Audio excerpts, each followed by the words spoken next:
Grabar.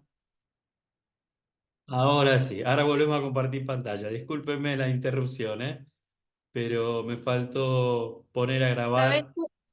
No se escucha, puede ser, yo, o soy yo a mí sola. El No se video no escucha el se, video. el video no se O escucha. no. ¿Nadie lo escucha? ¿No? Ah, qué detalle. Bueno. Si no lo ves, si no te lo vas contando vos. No, igual está escrito, aparecen las letras abajo. Vamos a probar de nuevo, ¿eh? Vamos a probar de nuevo, a ver. Dígame, yo lo pongo ahora de nuevo y dígame si lo escuchan o no lo escuchan.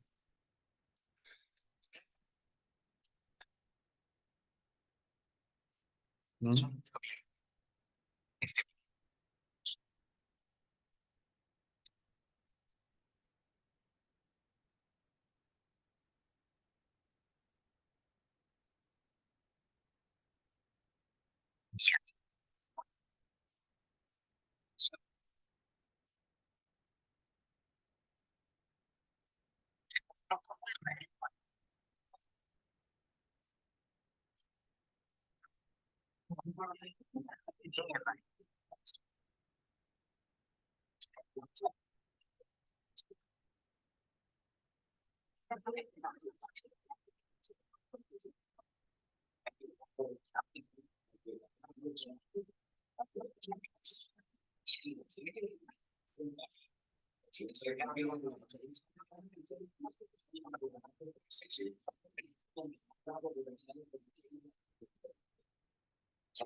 Muy bien, bueno, lamento que no lo hayan podido escuchar, calculo que pudieron leer, porque ya que tenía las letras abajo, ¿ahora me están escuchando a mí?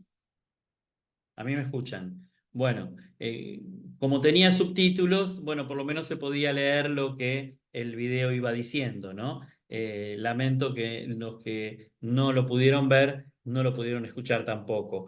Pero es muy interesante la historia de Samuel por el hecho de que su mamá no podía tener hijos. Acá nos encontramos con otra situación de lo que era, ¿cómo es? Ah, me dicen que estaban muy chiquitas las letras. Bueno, no la pudieron, algunos no la pudieron leer. Pero bueno, ¿qué les iba a decir? Lamento, lamento porque no sé cómo hacer en el momento en que estoy compartiendo la pantalla ya, poder ponerle audio, más que le subí todo el volumen, más de eso no sé cómo hacerlo, así que para la próxima lo averiguo. ¿Qué les iba a decir? Samuel nace, como les decía, de una mujer que no podía tener hijos y que su esposo, Elcana, tenía también otra esposa que se llamaba Penina y esta sí le podía dar hijos. Entonces Ana entra en una desesperación, porque ustedes saben que para aquella época que una mujer no pudiera darle descendencia a su esposo era algo muy denigrante, porque si algo los esposos pretendían era herencia, era hijos que los pudieran heredar, o sea, a quién dejarle las tierras, a quién dejarle todas sus pertenencias y además a quién dejarle su apellido, ¿no? O sea, quién los representara el día que ellos no estuvieran más. Entonces, el tema de la descendencia siempre fue muy importante en el pueblo de Israel. Entonces, Ana, en su desesperación, va allí delante del sacerdote Elí y pide y ruega a Dios, ora y ruega a Dios la posibilidad de tener un hijo, ¿no? La realidad es que no lo puede tener hasta el momento en que Dios determina escucharla y darle ese hijo. Dios le da el hijo a Ana y nace Samuel, ¿eh? Samuel tiene que ver justamente con lo que es ser oído por Dios, por haber sido escuchados por Dios. Ese es el concepto del nombre Samuel, de haber sido escuchada por Dios de parte de la mamá, ¿no? De Ana. Ahora, lo más trascendente del nacimiento de Samuel, además de que es un milagro, es el hecho de que la mamá decide que así como Dios se lo dio a ella se lo va a entregar a Dios. O sea, Ana decide consagrar su hijo y que viva allí sirviendo al Señor junto al sacerdote Elí y sin hacer otra cosa con él, sino viniendo a visitarlo una vez al año, trayéndole algo de ropa para que él no le faltara, ¿no? Para que él tuviera lo que necesitaba. Pero es muy, muy impactante. Fíjense que el pasaje de Samuel, 1 Samuel capítulo 1, verso 28, dice, eh, cuando el niño nace, va Ana nuevamente al sacerdote Elí, estamos en el versículo 26, si quieren los espero, capítulo 1, versículo 26 de 1 Samuel. Dice, entonces Ana le dijo a Elí, oh Señor vivo, Señor mío, vive tu alma, Señor mío, que yo soy aquella mujer que estuvo aquí junto a ti orando respecto a este niño ante Yahvé. Esa es otra versión, ¿eh? Estoy usando otra versión. Estoy en el versículo 26 del capítulo 1 de Primera de Samuel. Y después dice en el 27, yo oré y Yahvé me ha concedido la petición que le hice. Por tanto, yo también lo dedicaré a Jehová todos los días que él viva, porque se lo pedí a, perdón, como dice, porque se lo pedí a Yahweh. Entonces, ellos adoraron allí a Yahvé, adoraron en ese momento a Dios. Fíjense qué trascendente, qué importante que es esto, que estamos hablando de consagración y estamos hablando de una madre que consagra a su hijo. Qué importante es que nosotros como padres, aquellos que somos padres, que hemos tenido la bendición de serlo, el hecho de consagrar a nuestros hijos a Dios es fundamental. Una de las maneras en que los israelitas consagran a sus hijos a Dios tiene que ver con el nombre que le ponen. El nombre siempre tiene que ver con un hecho puntual y una palabra de bendición para sus hijos. Entonces, cuando uno elige un nombre para un hijo, si vamos a seguir este formato del pueblo de Israel, es muy importante tener en cuenta que ese nombre bendiga la vida de ese chico, como pasó aquí con Samuel. Entonces, ahí vemos un camino, se empieza un camino muy particular en la vida de Samuel, en la cual él va a vivir consagrado a Dios, va a vivir sirviendo al sacerdote Elí. Y hay un punto también muy fuerte, que es cuando el pueblo se entera de que Dios mismo lo había llamado a Samuel, porque vieron que hay todo un hecho muy particular que tiene que ver que estamos en el capítulo, espérense, si vamos al capítulo, en el capítulo, parte del capítulo 2 y parte del capítulo 3, no, para el capítulo 3 más que nada, capítulo 3. Fíjense que dice, vamos a ver desde el versículo 1, así leemos un poco de este capítulo.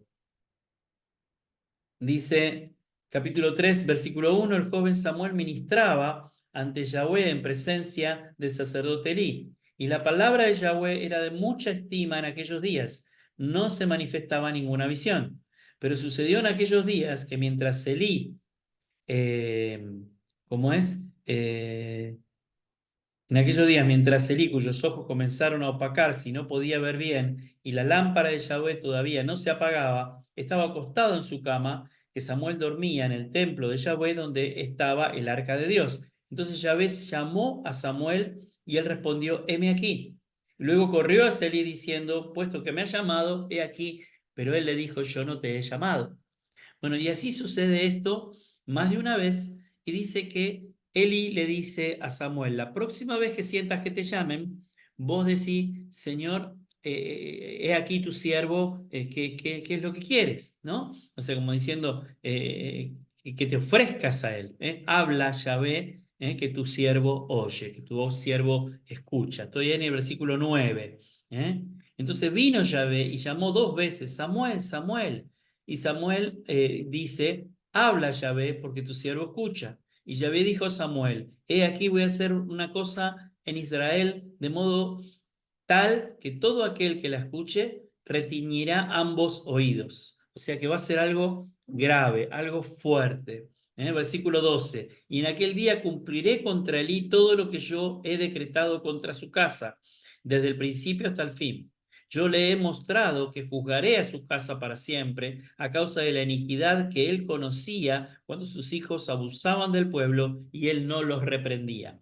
A causa de esto, he jurado a la casa de Elí que la iniquidad de la casa de Elí jamás será expiada, ni con sacrificios ni con ofrendas. Samuel pues permaneció acostado hasta la mañana, después abrió la puerta de la casa de Yahweh, pero Samuel tenía temor de darle a conocer a Elí la visión. Pero Elí llamó a Samuel diciendo, Samuel, hijo mío, y él respondió, heme aquí. Entonces él dijo, ¿qué es lo que Yahweh te habló? No me tengas miedo, y así te haga Dios y aún te añada si me escondes algo de todo lo que Yahweh te ha dicho. Entonces Samuel le dio a conocer sin esconderle nada. Y él le dijo, y Elí dijo, es Yahweh que haga todo lo que le parezca bien. Entonces Samuel comprendió que Jehová estaba con él. Este hecho puntual de este momento en que Dios lo despierta de noche a Samuel y le habla que va a venir juicio sobre los hijos de Elí y que después de que mueren los hijos de Elí, si ustedes siguen leyendo lo que pasa en el capítulo 4, no lo vamos a leer ahora, ustedes van a ver que mueren los hijos de Elí y Elí cuando se entera de que mueren sus hijos, cae muerto también de su silla, ¿no? Entonces, la realidad es que este juicio sobre la casa de Elí sucedió así tal cual, pero lo impactante del tema es que Samuel, siendo todavía niño, joven, siendo todavía muy jovencito, se atreve a decirle a su sacerdote este juicio que Dios trae sobre él y sobre su familia. ¿Mm? Y ahí es donde nace la fama de Samuel como profeta. Y fíjense que antes habíamos leído de que era un tiempo en el que no había profeta sobre Israel. Es más, muchos consideran que Samuel fue el primer profeta. Muchos lo consideran a Samuel como el primer profeta. Entonces estamos hablando de un chico que fue consagrado por la madre, entregada a los brazos de Dios para su servicio. De un chico que vivía en obediencia y aún dormía delante del arca del pacto, o sea, dormía dentro del templo, allí donde él estaba, ¿no? Allí en Jerusalén. Y por otro lado, también como profeta, él fue capaz de decir la verdad de lo que Dios le había revelado. Esta es una característica muy importante de la profecía, porque a veces vemos que la gente va detrás de los profetas que le dicen las cosas lindas que tienen ganas de escuchar. Y a veces los profetas no tienen cosas lindas para decir si es que verdaderamente hablan de parte de Dios. Y es más de una vez Dios, cuando quiso determinar quiénes eran profetas enviados por él y quiénes no eran profetas enviados por él, una de las características de los falsos profetas era que siempre decían cosas a favor de los reyes o a favor del pueblo, siempre decían cosas buenas, ¿no? Sin embargo, Dios no siempre le está queriendo decir cosas buenas a su pueblo, como pasó en este caso con Elí y con su familia. Entonces, como decíamos, vemos un niño entregado por su madre, consagrado a Dios, consagrado al servicio del sacerdote Elí, y además Dios empieza a levantarlo como profeta en ese tiempo y viene esta condena hacia la familia de Elí de parte de Dios. Samuel lo expresa, Samuel lo dice. O sea, acá lo vemos claramente como profeta. Y es importante analizar esas características. Otra de las cosas también que van a ser fundamentales en la vida de Samuel tiene que ver con lo que él tuvo que hacer con respecto a el tema de los jueces y cuando comienza el tema de los reyes. Yo les estaba diciendo que Samuel era el último juez, se fue el último de los jueces, pero Samuel no quería ser el último de los jueces. Es más, él había consagrado como próximos jueces a sus propios hijos. Él había querido que sus hijos continuaran con lo que él estaba haciendo. Y sin embargo, los ancianos del pueblo no aceptan esto, no quieren a los hijos de Samuel como jueces y quieren y le piden directamente a Samuel, queremos un rey. Porque claro, las demás naciones que los rodeaban tenían reyes. Y Samuel, acá vemos otro punto muy importante en su consagración, Samuel rechaza este tema de que tengan un rey. Pero a ver si alguno de ustedes, dígame, vamos, abra el micrófono el que me quiera responder, se lo hago como una pregunta, ¿por qué piensan que Samuel rechazaba el hecho de que Israel tuviera un rey?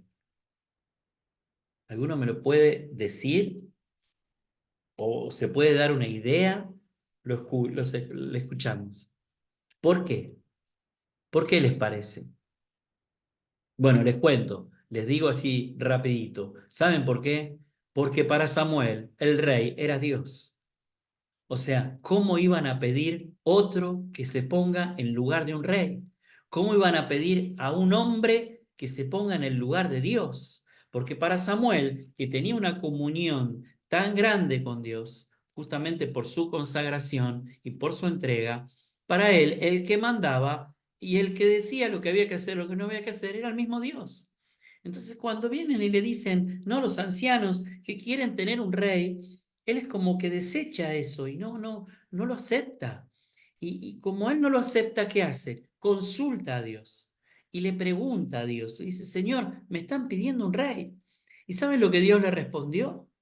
Dios le dijo, tranquilo, tranquilo porque no te están desechando a vos, me están desechando a mí como su rey. O sea, Dios mismo también entendía lo que Samuel estaba entendiendo, de que el pueblo estaba pidiendo un rey porque estaba desechando la autoridad de Dios como rey. Y esta es una de las cosas graves que hace el pueblo de Israel, por lo cual también ese primer rey que va a ser Saúl va a ser un desastre. Y justamente, miren, fue el rey escogido por el pueblo, porque ellos vieron al que tenía mayor estatura y que era de agradable apariencia, o sea, se dejaron guiar por las apariencias. Se dejaron guiar por las apariencias. Y Saúl terminó siendo un fracaso en su reinado, terminó equivocándose mal, al punto de que Dios termina usando también al profeta Samuel para decirle de que él y su casa habían sido desechados por Dios. Así como había pasado con el sacerdote Elí, ahora pasa con el rey Saúl. Les estoy narrando la historia muy rápido, ¿no? O sea, estamos avanzando mucho en toda la historia de Samuel, así rápido, pero lo importante de que esto que Samuel sentía de que el pueblo tenía que tener a Dios como su rey, bueno, el pueblo no lo entendió. Dios le dice a Samuel, ungí al que ellos elijan como rey, ellos eligen a Saúl, Samuel lo unge como rey a Saúl, pero ya cuando Samuel se entera de que Saúl iba a ser desechado, Dios lo manda a buscar a quien va a ser el siguiente rey. ¿Quién recuerda quién va a ser el siguiente rey después de Saúl? ¿Alguien lo recuerda? ¿A quién ungió Samuel después? Dígamelo. A ver. Bueno, no importa. Se los cuento yo, porque para eso estoy, ¿no? A ver ahí. Melody. ¿A quién? David, Claro, muy David, bien. David, David. Ahí en el Chaco funciona bien la escuela bíblica con los chicos, ¿vieron? Y ella ya sabía que el siguiente rey iba a ser David. Lo interesante es que Samuel lo va a ungir a David como rey, pero Samuel no lo va a ver rey. O sea, Samuel muere antes de que David sea rey. Pero sin embargo, Samuel fue quien lo ungió para que sea rey. Ahora, muy interesante todo lo que tiene que ver con la consagración de Samuel. Hay un pasaje de 1 Samuel 3, versículo 20, y dice, todo Israel, desde Dan hasta Berseba, conoció que Samuel era fiel profeta de Jehová. Ahí tienen un punto importante de los que hablábamos recién. Estamos en 1 Samuel 3:20, para el que lo quiera buscar o el que lo quiera guardar. Entonces, Samuel es un ejemplo maravilloso de consagración, una vida consagrada totalmente a Dios. Fíjense que hay pasajes en la Biblia que cuando hablan de Moisés o cuando hablan de Josué, también hablan de Samuel. O sea, para Dios Samuel es un personaje importantísimo en la palabra. Y yo creo que una de las características tiene que ver con esto, con lo que era su consagración. Eh, otro pasaje que les quiero leer es el pasaje más importante, podríamos decir, de la vida de Samuel y de lo que él le dice al pueblo, después de que Saúl desobedece. Estoy yendo al capítulo 15, si alguno me quiere acompañar y verlo allí en su Biblia. Estoy yendo al capítulo 15. Acá ya pasamos por el reinado de Saúl, y ya estamos frente a la desobediencia de Saúl, y cuando, el capítulo 15, y cuando Samuel le tiene que decir a Saúl que había sido desechado por Dios. Estamos en ese capítulo. Bien, y fíjense, y dice lo siguiente, porque ¿qué es lo que pasaba? ¿Cuál había sido la desobediencia de Saúl? La desobediencia era que había ido a la guerra contra los amalecitas y Dios le había pedido a través de Samuel que no tomaran nada del botín, o sea, que no tomaran nada de los amalecitas, que desecharan todo. Y sin embargo, Saúl, él no tomó nada, pero lo dejó a los soldados que tomaran de todo, de los animales, de las riquezas, de las armas, de todo lo que el pueblo de los amalecitas tenía. Y ese fue el momento de desobediencia que está marcado en este capítulo, en el 15, donde Dios le había dicho, le dice a Samuel, anda y decile a Saúl que ha sido desechado, ¿no? Pero fíjense qué interesante el versículo 22 de esto que está diciendo Samuel en el capítulo 15. Entonces dice lo siguiente, entonces Samuel dijo, Yahweh no se complace tanto en holocaustos y en sacrificios como en el que obedece su voz. Ahí está la clave. Este se podría decir que son los dos versículos, ahora le leo cómo sigue, pero se podría decir que son los dos versículos más importantes de Primera de Samuel. ¿Está bien? Si quieren saber la trascendencia de este libro, está relacionado con esto. He aquí que obedecer es mejor que los sacrificios y el prestar atención que la grosura de los carneros. Porque pecado de adivinación es la rebelión, y la adivinación es una grave iniquidad. Por cuanto has desechado la palabra de Jehová, Jehová te ha desechado del reino. Ahí está lo que decíamos que Samuel le iba a decir a Saúl, que Dios lo había desechado. Acá hay importante dos cosas en este pasaje muy importantes si lo quieren anotar. Por un lado, lo más importante para Dios es la obediencia. Por un lado, lo más importante es obedecer la palabra de Dios, obedecer aquello que Dios le está pidiendo, te está pidiendo. Obedecer es mejor que los sacrificios, dice, ¿no? Y luego dice el versículo 23, y esto es importante para cuando ven a alguna persona que mezcla el cristianismo con que el curandero, que con el brujo, que con el hechicero o que con cualquier otra cosa. Fíjense que dice, porque pecado de adivinación es la rebelión. Pecado de adivinación es la rebelión. Y la adivinación es una grave iniquidad.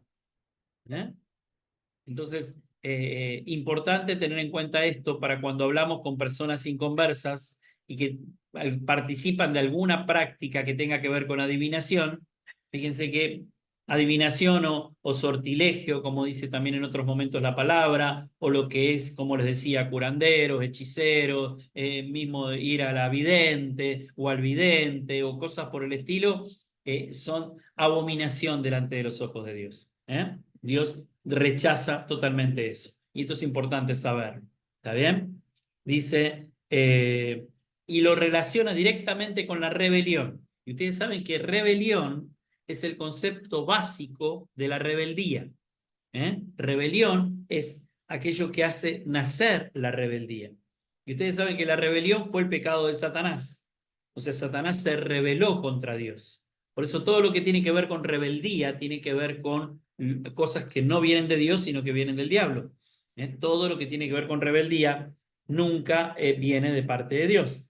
Entonces, bueno, importante este pasaje, tremendamente importante. Y ahí es donde habla acerca de la obediencia. Y Samuel es una persona que preparó toda su vida, estuvo toda su vida consagrado a Dios, y esto también es importante entenderlo, que la consagración no es solo porque, no sé, en algunos casos de ustedes ahí, hoy tenemos dos chicas preadolescentes ahí al lado de sus madres, y no es solamente que una madre o un padre consagre a un hijo, sino que además de esa consagración, después tiene que ser permanente, tiene que ser de uno. Dios quiere una consagración diaria, Dios quiere una entrega diaria de cada uno de nosotros.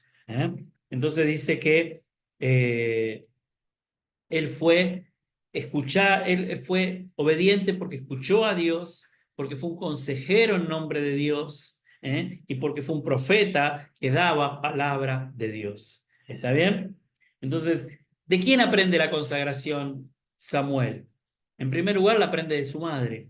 O sea, la madre es quien le da el primer en puntapié con respecto a la consagración, porque la misma madre lo consagra. Después, ¿de quién lo aprende? También aprende del profeta Elí, porque es quien le marca los primeros pasos, con quien estuvo primeramente consagrado. Y estoy acá con otro texto que dice, para que lo lleve y sea presentado delante de Jehová y se quede allá para siempre. Ahí cuando la madre de él, en primera de Samuel 1:22, cuando la madre lo consagra para que se quede en la presencia de Dios para siempre. Otro punto importante de la consagración es el ofrendar. Pero el ofrendar muchas veces lo relacionamos directamente con el dinero. Y lo más importante que tenemos para ofrendar no es dinero. Lo más importante que tenemos para ofrendar es nuestra propia vida.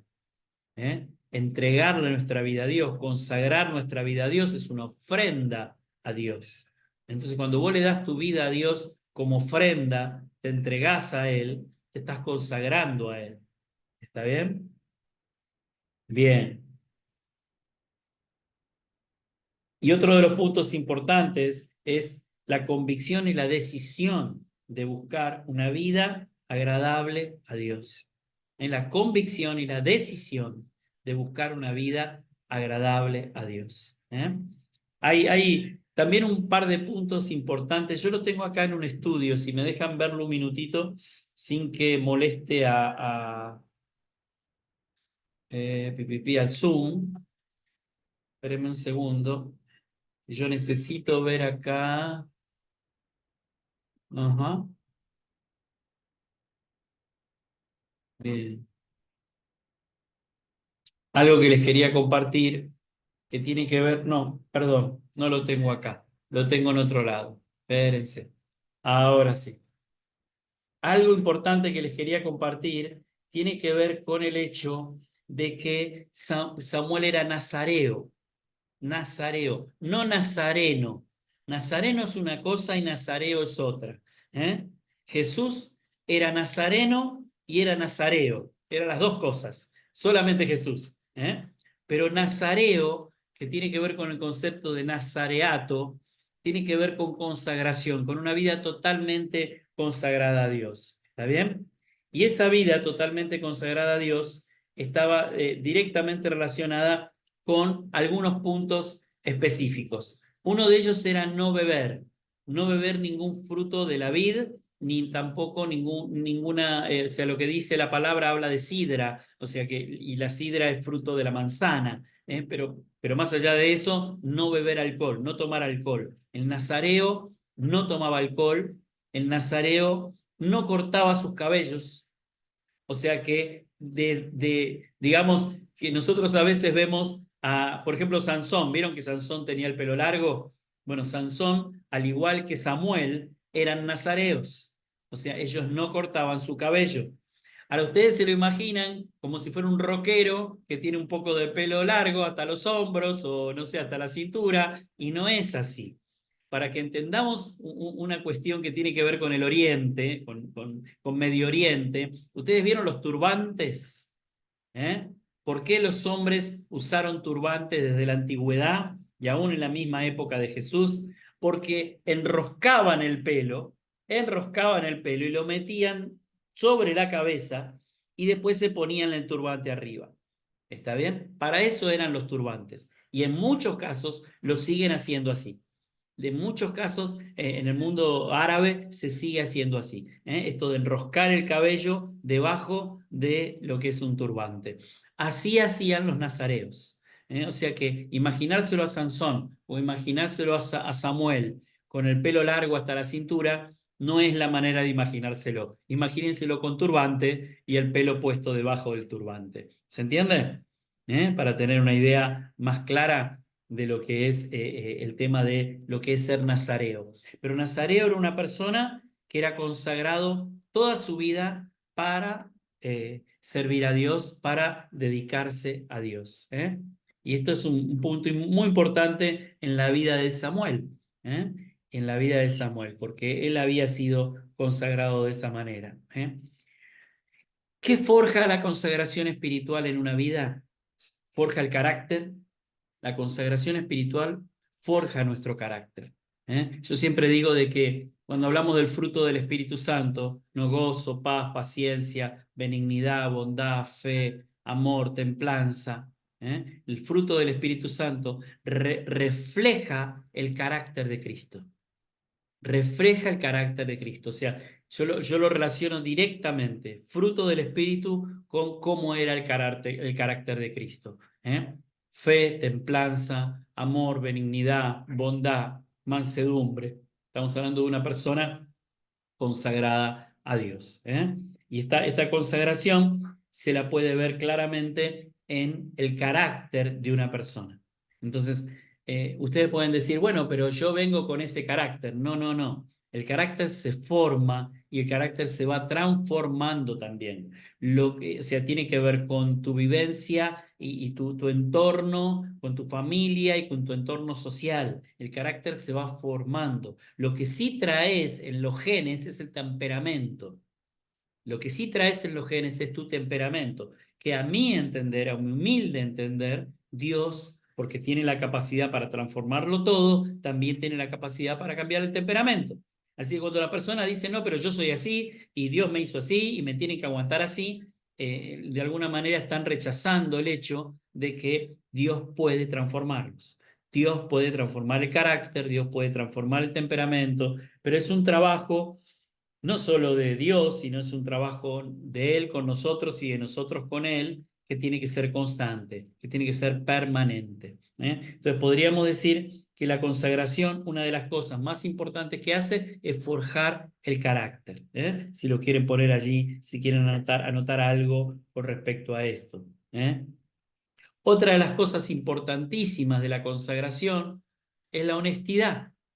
Dijimos que forja el carácter y también genera honestidad.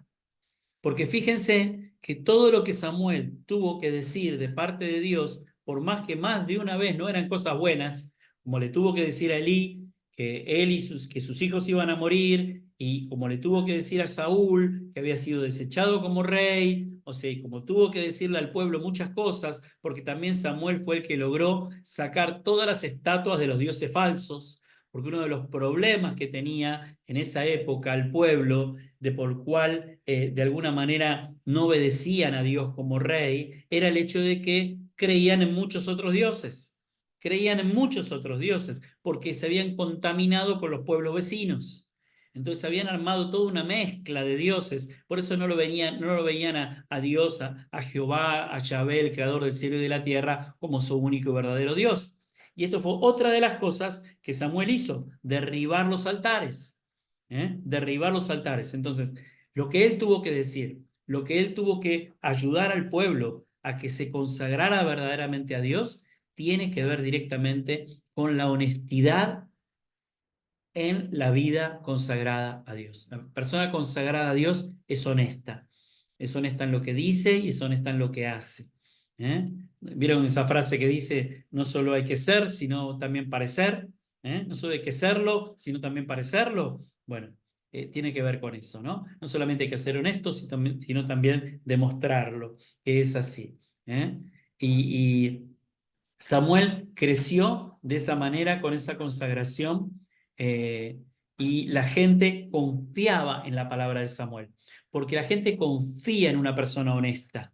Y ahí ese es un punto re importante. ¿Vieron lo que está pasando ahora en el país con respecto a lo que el gobierno le pidió a las iglesias evangélicas y también le pidió a las iglesias judías y también le pidió a Cáritas, como las iglesias católicas? ¿Qué le pidió este nuevo gobierno? Les pidió que ellos sean los que manejen el dinero y las compras de mercadería para todos los comedores del país.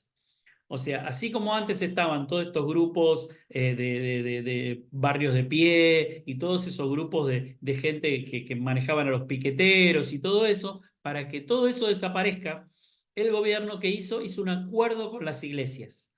Y hoy por hoy muchos comedores están recibiendo ayuda del gobierno, y los comedores evangélicos, todos los que se anotaron, y se anotaron más de 1.700 comedores, todos van a recibir ayuda del gobierno para tener alimento para sus comedores. Ahora, ¿por qué pasa esto? Esto pasa porque hay años, pero muchos años, en los que se ve que la iglesia evangélica tiene comedores y da de comer a la gente y cumple con eso. O sea, hay honestidad. Y al haber honestidad hay confianza. Si nosotros queremos ser personas a las cuales se nos confíen determinadas cosas, bueno, tenemos que demostrar que somos honestos y que se nos puede confiar. Y los otros días tuvo una entrevista este periodista La Nata con Christian Hoff, que es el presidente de Asiera, es el que representa más de 15.000 iglesias evangélicas en la Argentina. Y una de las cosas que se habló en esa entrevista, que yo la pude escuchar, tenía que ver justamente con el buen testimonio de las iglesias evangélicas con respecto a esto de los comedores, comedores, merenderos y demás. O sea, cómo los periodistas y cómo el gobierno reconocen la honestidad de las iglesias en esto de dar de comer a la gente. Y por eso hoy se abrió esta posibilidad de que todos los comedores cristianos evangélicos tengan ayuda del gobierno para tener la comida para esos comedores. O sea, ahí estamos viendo un pequeño detalle, un pequeño ejemplo de la actualidad y de la realidad que tiene que ver con lo que es la honestidad.